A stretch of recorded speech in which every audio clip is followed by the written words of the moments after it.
आज मैं बताऊंगा कि आपकी रिपोर्ट में अगर पानी कम है तो हम क्या लिखते हैं और आपको कैसे पता चलेगा। अगला यहाँ पे देखिए, मैंने इस लाइन को बोल्ड भी किया है और आपको ध्यान से देखना है। प्रेजेंटेशन ब्रीड, यानी कि हिंदी में बोलूं तो बच्चा उल्टा है। इसको कैसे समझते हैं? प्रेजेंटेशन का मतलब होता है बच्चेदानी का जो मुंह होता है उस पे बच्चे का कौन सा वाला हिस्सा है। अगर यहाँ पे बच्चे का सर आता है तो उसको बोलते हैं सिफेलिक, लेकिन अगर बच्चे के पांव यहाँ पे आ जाते हैं तो उसको बोला जाता है ब्रीच, यानी कि बच्चा उल्टा है। अगर आप लिखेंगे कमेंट बॉक्स में तो इसके बारे में मैं आगे डिटेल वीडियो बनाऊंगा। अब यहाँ पे लिखा हुआ है लाई लॉन्गिट्यूडनल। इसका क्या मतलब है? अगर बच्चा बच्चेदानी में इस तरीके से होता है तो इसको बोला जाता है लॉन्गिट्यूडनल लाई।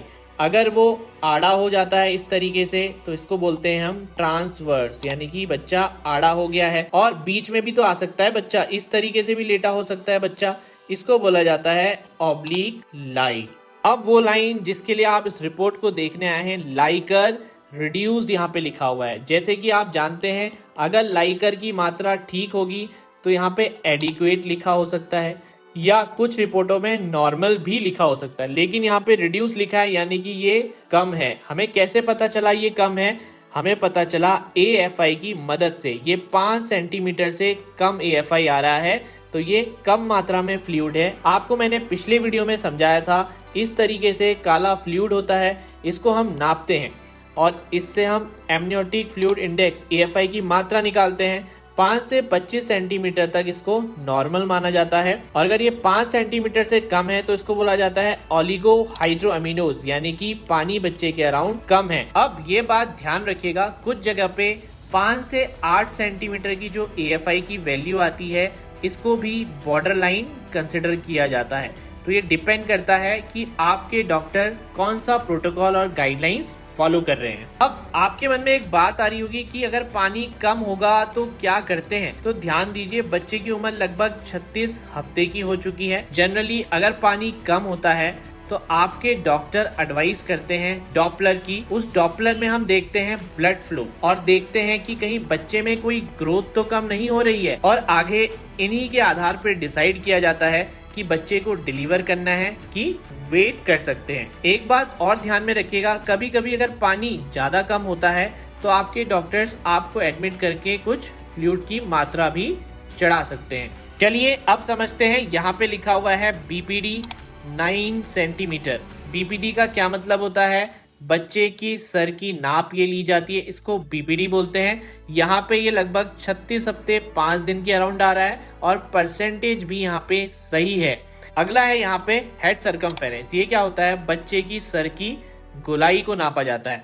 ये है 32 सेंटीमीटर के अराउंड और इसके आधार पे जो उम्र आ रही है 37 हफ्ते 2 दिन, जो कि परसेंटेज में भी 42 के अराउंड है और ये सही है। अगला है AC, यानी कि बच्चे की पेट की गोलाई को नापा जाता है, उसी को AC बोला जाता है या फिर अब्डोमिनल सरकमफेरेंस। इसके आधार पे भी उम्र निकाली जाती है, जो कि आ रही है 37 हफ्ते 1 दिन और ये 81 परसेंटाइल है, ये भी ठीक है। अगला है FL क्या होता है? बच्चे की जांघ की हड्डी होती है, इसको नापा जाता है, जिसको बोलते हैं हम फीमर। इसके आधार पे भी उम्र निकाली जाती है, 36 हफ्ते 1 दिन आई और 40 परसेंटेज। ये परसेंटेज की वैल्यू जो हमने देखी यहाँ पे, ये बहुत इंपॉर्टेंट है। अगर ये 10 से 90 के बीच में रहती है तो इसको हम ठीक मानते हैं। अगर ये कम या ज्यादा होती है तो बच्चे की ग्रोथ का हमें ज्यादा सावधानी से ध्यान रखना पड़ता है। BPD हो गया, हेड सरकमफेरेंस हो गया, AC अब्डोमिनल सरकमफेरेंस, FL, इन्हीं के आधार पे एक कंबाइंड गेस्टेशनल एज आती है, जो कि अल्ट्रासाउंड की बच्चे की एज बोला जाता है। यहाँ पे वो लिखी गई है 36 हफ्ते 6 दिन और प्लस माइनस 2 हफ्ते। अब अगला इंपॉर्टेंट पॉइंट है FHR, यानी कि बच्चे की हार्ट रेट, जो कि है 149 बीट्स पर मिनट और ये एकदम सही रेंज में है। अगला यहाँ पे क्या आया? EFW। ये क्या होता है? EFW ही होता है बच्चे का वेट, यानी कि एस्टिमेटेड फीटल वेट इसको बोला जाता है।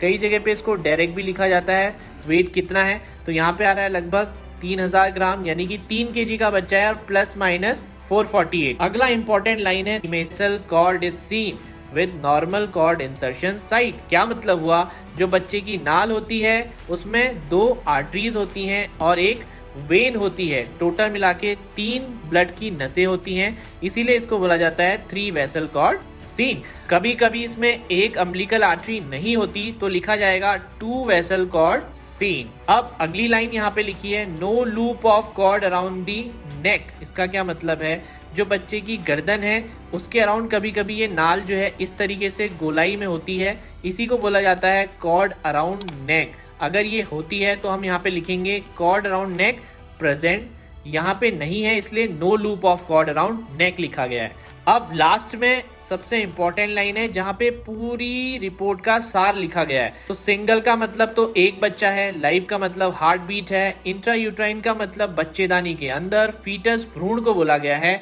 और ये अल्ट्रासाउंड के आधार पे उम्र लिख दी गई है जो बच्चे की आई है। साथ ही साथ यहाँ पे क्या लिख दिया गया है, ओलिगोहाइड्रोमिनोज, यानी कि बच्चे में पानी कम है। और इन केसेस में काफी बार डॉक्टर्स आगे डॉपलर की जांच करवाते हैं जिसमें चेक किया जाता है कि जो बच्चे में ब्लड फ्लो है वो सही है या नहीं, माँ की जो आर्टरीज आंवल यानी कि प्लेसेंटा को सप्लाई कर रही हैं वो सही तरीके से काम कर रही हैं या नहीं कर रही हैं। अगर ये वीडियो आपको पसंद आया है तो अपने साथ वाले और दोस्तों से शेयर करना बिल्कुल ना भूलें और नोटिफिकेशन की बेल जरूर प्रेस कर दें, क्योंकि अगला इंपॉर्टेंट वीडियो जब भी आएगा तो आपको तुरंत पता चल जाएगा। मैं आशा करता हूं कि ये वाली रिपोर्ट आपको ढंग से समझ में आई होगी।